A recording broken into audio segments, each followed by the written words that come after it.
Veins తో బాధపడుతున్నారా? భారతదేశంలోనే బెస్ట్ ట్రీట్మెంట్ అందించే ఏకైక హాస్పిటల్ ఏవిస్. ఉగాది శుభాకాంక్షలు రమ్మగారు. ఉగాది శుభాకాంక్షలు జయ. అలాగే సుమన్ టీవీ ప్రేక్షకులందరికీ ఉగాది శుభాకాంక్షలు. ఈ సంవత్సరం మనమంతా చాలా సంతోషంగా, ఆరోగ్యంగా, ఆనందంగా అందరం ఉండాలని కోరుకుందామండి. మరి ఈ సంవత్సరం యొక్క విశిష్టత ఏంటి, అసలు ఉగాది యొక్క విశిష్టత? ఈ ఏడాది ఎలా ఉంటుంది ఏమిటి అవన్నీ చదువుకుంటాము, పెద్దవాళ్ళ దగ్గర వింటాము. ప్రతి సంవత్సరము చెప్పుకునేదే. ఏడాది మారుతుంది, సీజన్ మారిపోతుంది, ఋతువు మారింది, మాసం మారింది. మనం ఏమైనా మారుతామా? మనం మార్చుకోవాల్సినవి కూడా ఉన్నాయా? మనం మారుతాం ఆకారం పరంగా. ఏమిటి మార్చుకోవాల్సినవి ఏంటనేది మనం మాట్లాడుకోవాలి. జీవనం అంటే ప్రతిసారి మనం ఈ ఉగాది పండగ అనగానే వసంత ఋతువు కదా. అవును. మళ్ళీ సంవత్సరం మొదలవుతుంది, దీంతో కొత్త ఋతువు వస్తుంది. మధుమాసం అంటాం. మధుమాధవ మాసాలు రెండు. ఇది వసంత ఋతువు. మధుమాసం అంటే చైత్రమాసం, మాధవ మాసం అంటే వైశాఖ మాసం. ఈ రెండు మాసాలు కలిపి ఈ ఋతువుగా నిర్ధారించారు. ఇప్పటిదాకా అంటే ఇది వరకు ఈ పండగ వస్తూనే చిన్న చిన్న పిందెలు, చిటిపొట్టి పిందెలు, మామిడి పిందెలు కనపడే. ఇప్పుడు ఆవకాయకి సరిపడా ఆ మాత్రం కాయలు, రమ్మగారు పళ్ళు కూడా వచ్చేస్తున్నాయి, పళ్ళతో సహా వచ్చేస్తున్నాయి. అంటే కాలంలో మనకేంటంటే సీజన్స్ కూడా స్పీడ్ అయిపోతాయి, పరుగు పెడుతున్నాయి మనతో పాటుగా. అవి కూడా రోజులు వాటంతట అవి వెళ్తూ ఉంటాయి. కాకపోతే ఆ రోజులు ఋతువుల్లో రావాల్సిన మార్పులు కొంచెం ముందుగానే కనపడుతూ ఉంటాయి. కానీ వసంత ఋతువు వచ్చేసరికల్లా ప్రకృతి అంతా శోభాయమానంగా మారిపోతుంది. చిగుళ్ళు పెడతాయి, పూతలు పెడతాయి, మా కోయిలలు కూస్తూ ఉంటాయి. నేను ఒక నెల క్రితం నుంచే వింటున్నాను కోయిల కూత. మా ఇంటి దగ్గర ఒక మామిడి చెట్టు మీద కూస్తూనే ఉంటుంది, అదే పని మీద ఉంటుంది అది. సో సీజన్ని బట్టి మనం కొన్ని పద్ధతులు, కొన్ని ఆలోచనలు, కొన్ని అవగాహనలు అవి మార్చుకోవాలి. ప్రతి సంవత్సరం నూతన సంవత్సరం ఉగాది అనగానే పండగ రోజు ఏం చేయాలి, ఏం చేయకూడదు, అభ్యంగన స్నానం చేయాలి. అయితే మనం మామూలుగా చెట్ల ఆకులు అవి వేసుకుని స్నానాలు చేసే పద్ధతి ఈ పండగకు ఉండదు. మనం రథసప్తమికి కూడా మన జిల్లేడు ఆకులు పెట్టుకున్నాం కదా. మామూలుగా పల్లవాలు అంటారు చూడు, మర్రి, రావి, జూవి, మేడి, మామిడి అలాంటి ఆకులని నీటిలో వేసుకుని చేస్తే ఔషధ స్నానం లాగా అవుతుందని మంచిదంటారు. దొరికితే ఏమైనా 2 ఆకులు వేడి నీళ్ళల్లో వేసుకుని ఆ నీటితో స్నానం చేయటం కుదిరితే. లేకపోతే చక్కగా పెద్దవాళ్ళు చిన్నవాళ్ళకి నెత్తి మీద నూనె పెట్టి చక్కగా దీవించి ఆయురారోగ్య ఐశ్వర్యాలతో ఉండాలని, అమ్మకడుపు చల్లగా ఉండాలని దీవించి నూనె రాయటం, అభ్యంగన స్నానం చేయటం, ఉదయమే పొద్దున్నే స్నానం చేయటం. తర్వాత ఏమో నింబఫల భక్షణం అంటే వేపూత తినడం. పూతని పూతగా తినం కాబట్టి ఆ పూతతోటి షడ్రుచుల మేళవింపుతోటి ఉగాది పచ్చడి చేసుకోవటం, పచ్చడిని స్వీకరించటం, దైవ ధ్యానం, దైవ ప్రార్థన, దైవ పూజా విధానము అన్నీ చేసుకోవటం. దాంతోపాటుగా చక్కగా షడ్రసోపేతమైన రుచికరమైన పదార్థాలని తయారు చేసుకుని దేవుడికి నివేదన చేసుకోవటం. మన ఆరాధ్య దైవం ఎవరో, మన ఇంట్లో పూజా విధానం ఏమిటో దాన్ని బట్టి. తర్వాత ఆహార స్వీకారం మంచిది. ఏమనాలి దీన్ని, పంచభక్ష పరమాన్నాలు, నవకాయ పిండి వంటలతోటి భోజనం చేయటం. తర్వాత సాయంకాలం లేదా మధ్యాహ్నపు వేళైనా మనం పంచాంగ శ్రవణం చేయటం మన విధిగా ప్రతి సంవత్సరము చెప్పుకునేదే. ఋతువు మారుతుంది, చెట్లు పాత ఆకుల్ని రాలగొట్టేసుకుని ఉంటాయి ఆల్రెడీ, కొత్తగా చిగుర్లు వేస్తాయి, కొత్తగా పూత వస్తుంది, కొత్తగా కాపు వస్తుంది, అన్నీ కొత్తవే. ఎండాకాలం మొదలైపోతుంది, సూర్యుడు తేజస్సు పెరిగిపోతుంది. చైత్రం రాగానే మొదలు కరకరలాడే ఎండ మనకు ఒక 15 రోజుల క్రితం నుంచే కరకరలాడుతుంది. ఇప్పుడు ఏంటంటే ఎండ వల్ల వచ్చే బాధలు మొదలవుతాయి.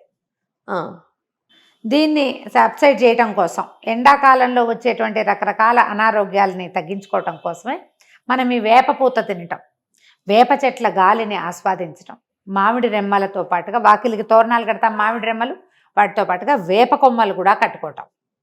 మేము మాత్రం యథావిధిగా ఇంత ఇది తెప్పించుకుంటాను జయ. నేను, నాకు వేపగాలి మహా ఇష్టం. ఈ ఏర్పాటు చేసుకోవటం, వేపాకులు చక్కగా వాకిళ్ళు తుడిచి ముగ్గులు వేసుకోవటం, ఇవన్నీ మనం ఏటా ఎప్పుడు పండక్కి చేసేవి. అవును. అయితే ప్రతి సంవత్సరము మనం ఒక కొత్త ఆలోచన చెయ్యాలి. ఇప్పుడు ఈ సంవత్సరం మనం ఏం చేస్తాం, ఇది వింటాం కదా ఈ పండక్కి, పంచాంగ శ్రవణం చేయటం వల్ల ఒక విశేషమైన ఫలితం ఉందని చెప్తారు. నిరుడు కూడా ఈ మాట చెప్పినట్టే గుర్తుంది నాకు. అవును. మన జాతకాల్లో ఏవైనా దోషాలు ఉంటే పంచాంగ శ్రవణం వల్ల అవి తగ్గిపోతాయంటారు. ఈ ప్రత్యేకమైన రోజున మనం ఇదే వింటే అవి తగ్గిపోతాయి. ఓహోహో. మనకేవో గ్రహదోషాలు ఉన్నాయి, అవునవును. ఎవరో గురువు నీచంలో పడ్డారు, ఇంకోళ్ళు ఎవరో ఉచ్చంలో పడ్డారు, వాళ్ళు ఉచ్చంలో ఉండి వీళ్ళ నీచంలో ఉన్నా మనకి సమస్యలు వస్తాయి. రాజపూజ్యం 2 అవమానం 16 ఉంది, అదే కదా చూస్తాము. అవును. అప్పుడు కొంచెం బ్యాలెన్స్ అవుతాయి, సమస్యలు తగ్గుతాయి. పంచాంగ శ్రవణం విధిగా చేయాలి. పంచాంగాన్ని ఇది మన ఉగాదికి కవి సమ్మేళనం చేయటం కూడా మన వాళ్ళు అదొక ఆచారం, ఒక సంస్కృతి కింద. స్నేహితుల్ని కలుసుకోవటం, లైక్ మైండెడ్ పీపుల్ తోటి మాట్లాడటం. ఓకే. దీంతో పాటుగా పండగ రోజు పొట్లాడుకోవద్దు, గొడవ పడద్దు. ప్రతి పండగకి చెప్తాం.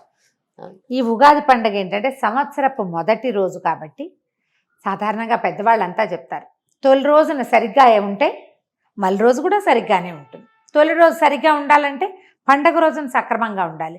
ఏదో చిన్న విషయం మీద చిలికి గాలివాన చేసుకుని కొట్లాడుకోవద్దు. ఏవైనా గొడవలు ఉంటే సార్ట్అవుట్ చేసేసుకోండి. వస్తువులు పడేసుకోవటం, పారబోసేసుకోవటం, ఎక్కువ వండి పడేయటం లాంటివి చేయబోకండి. మనం జాగ్రత్త వహించవలసింది. స్నేహితులతోటి ఏదైనా ప్రాబ్లమ్స్ ఉంటే వాటిని సార్ట్అవుట్ చేసుకోండి. చుట్టాల్లో ఉన్నా కూడా చక్కగా కలిసి ఒక ఇద్దరు స్నేహితులను వెళ్ళి చూసి రావటము, కాస్త అట్లా వ్యాహ్యాలుగా బయటికి నడిచి వెళ్ళటము, చల్లగాలి, దేవాలయ సందర్శనం చేయటము.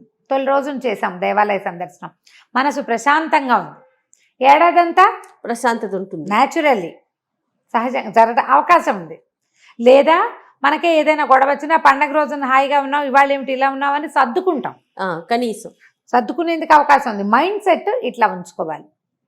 ఈ చెట్లు ఎలాగైతే కొత్తగా చిగుర్లేసి మళ్ళీ పూయటానికి కాయడానికి సిద్ధపడతాయో అలాగే మనం చేసిన తప్పులు ఏమైనా ఉంటే వాటిని వెనక్కి వదిలేసి మళ్ళీ జీవనారంభానికి చూసుకోవాలి. మనకు ప్రకృతి అదే కదా చూపిస్తుంది. ఏటా చూస్తాం, కానీ మనం ఏం చేస్తామంటే తప్పు నెమరేసుకుంటూ ఉంటాం, గుర్తు చేసుకుంటూ.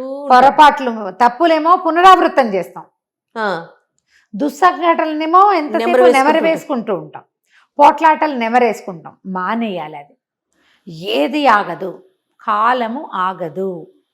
ఆగని దానికి ఎందుకు మనం వెనకది చెప్పుకుని మన పెళ్ళైనప్పుడు అంటుంటారు 30 ఏళ్ల క్రితం అయిన పెళ్లి రోజు 30 ఏళ్ల క్రితం జరిగింది, అప్పుడు ఏదో అయ్యింది, ఇంకా ఎన్నాళ్ళు చెప్పుకుంటారో. ఏవో స్వీట్ నథింగ్స్ అయితే చెప్పుకోవాలి, గొడవలు కొట్లాటలు ఎందుకు అనవసరంగా, మనసు పాడు.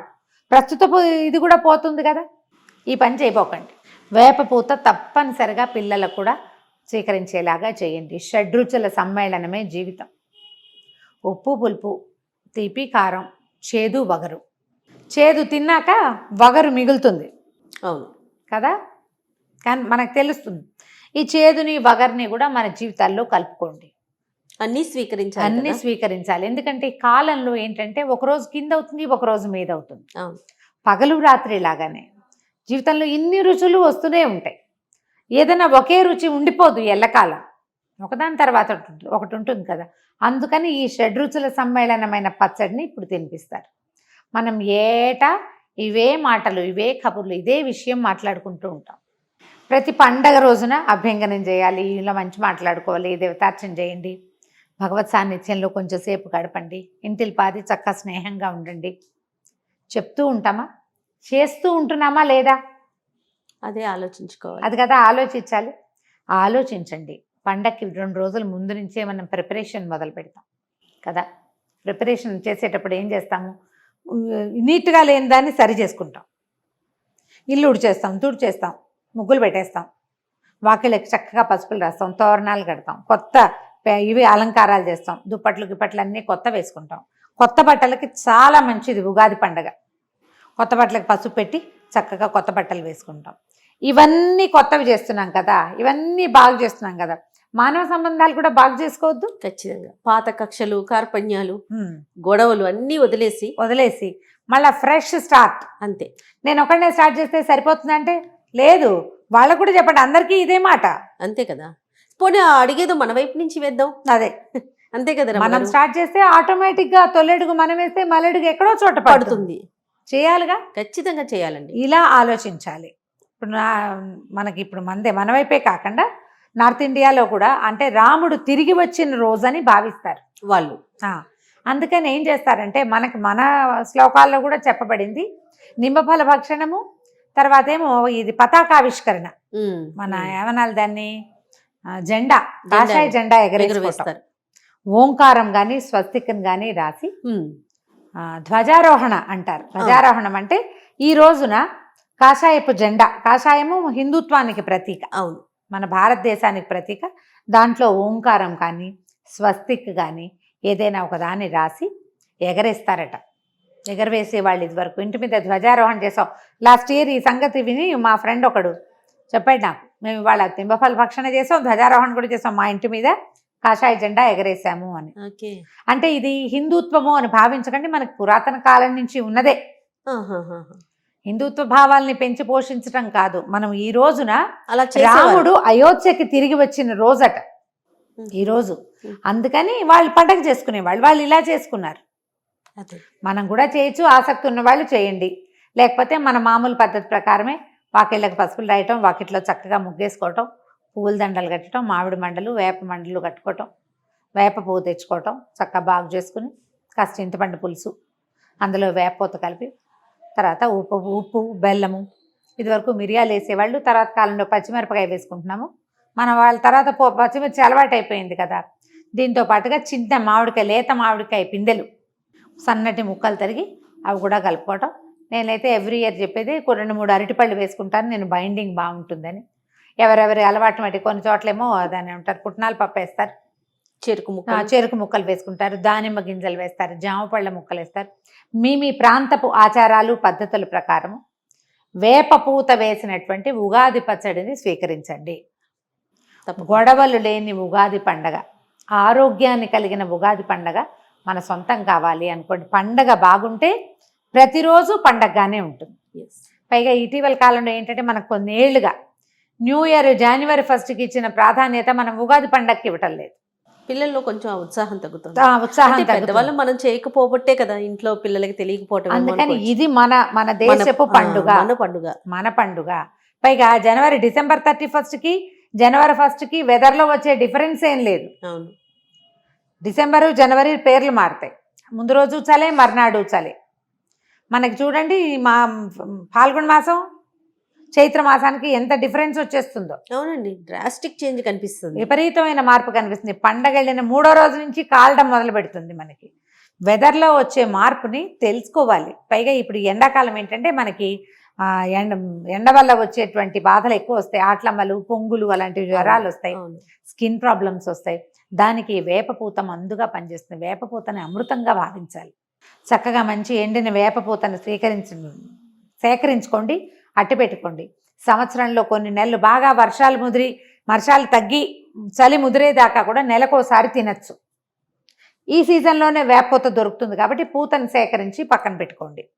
వేపపూత సేకరించడం, దాన్ని వేయించుకుని ఎలా తింటామో కావాలంటే మనం కిచెన్లో ఒకసారి చూపిద్దాం. తప్పకుండా అండి. ఆ వేపపూత అప్పుడప్పుడు ఒక చిటికెడు అంతైనా నోట్లో వేసుకోండి. నేనైతే పచ్చి వేపపూతే తింటాను. ఎప్పుడు అంటారు కదా, తింటాను, నేను చాలా ఇష్టం నాకు. ఆ చేదుని ఆస్వాదించడం నేర్చుకోండి, అది ఒంటికి చాలా మంచిది. పండగలో భాగంగా దాన్ని కూడా తీసుకుంటాం. అంతే కదా, ప్రయత్నం చేసి చూడండి. ఇప్పటిదాకా ఉగాది పచ్చడి మీ పిల్లలకి టేస్ట్ చూపించకపోతే ఈ సంవత్సరం అట్టే చేదు లేకుండా కొంచెం తీపి ఎక్కువగా వేసైనా సరే ఒక్క స్పూనైనా ఉగాది పచ్చడి అలవాటు చేయండి. పండగ రోజున పొద్దున్నే లేవండి, తల స్నానం చేయండి, దేవుడికి దండం పెట్టుకోండి, ఉగాది పచ్చడి తీసుకోండి. మధ్యాహ్నం మీ తాలూకు గ్రహ ఫలితాలని తప్పకుండా వినండి. ఫ్యూచర్ ఈ సంవత్సరంలో రాబోయే సమస్యల్ని మనం సగం తగ్గించుకోగలుగుతాం. పెద్దవాళ్ళు చెప్పిన మాట వినాలి కదా. అంతే. తప్పకుండా రమ్మ గారు. నమస్తే. నమస్తే.